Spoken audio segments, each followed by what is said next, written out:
虞美人李煜。春花秋月何時了？往事知多少。小樓昨夜又東風，故國不堪回首月明中。雕欄玉砌應猶在，只是朱顏改。問君能有幾多愁？恰似一江春水向東流。公元975年，南唐亡，國祚39年，後主李煜自金陵被擄去汴京軟禁，於978年七夕生辰時作。春花秋月即係良辰美景。春花秋月何時了？往事知多少。意思係春花秋月美好嘅景色何時完結？當年更美嘅江山知道多少。春風又叫東風，故國已亡之國，回首即係回憶。小樓昨夜又東風，故國不堪回首月明中。意思係昨夜小樓又吹嚟春風，月明中怕再記起故國。玉砌即係玉造嘅台階，朱顏紅潤嘅容顏，指從前年輕嘅容貌。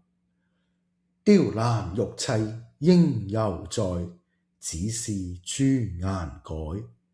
意思係故宮嘅雕繪欄杆、玉砌台階還應完好，只是當年嘅我同美人已經不在啦。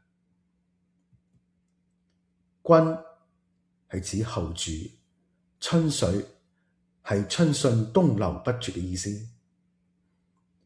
問君能有幾多愁？恰似一江春水向東流。意思係問我能有幾多愁？我嘅愁恰似一江東流春水，滔滔不盡。就係呢句激嬲咗宋太宗，冇幾耐就虐殺咗後主。大家一齊試下讀呢首詞。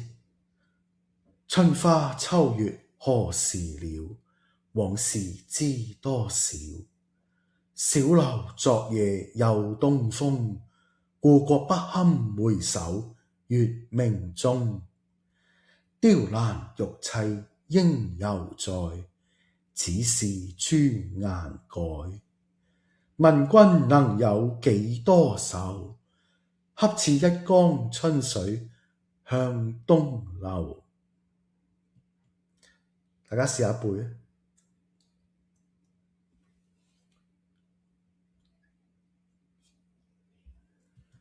春花秋月何時了？往事知多少。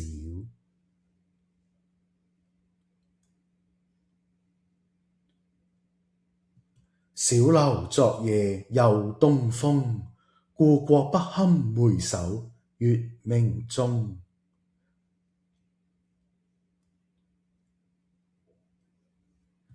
雕欄玉砌應猶在，只是朱顏改。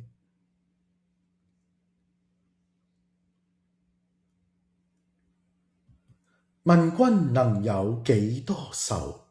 恰似一江春水向東流。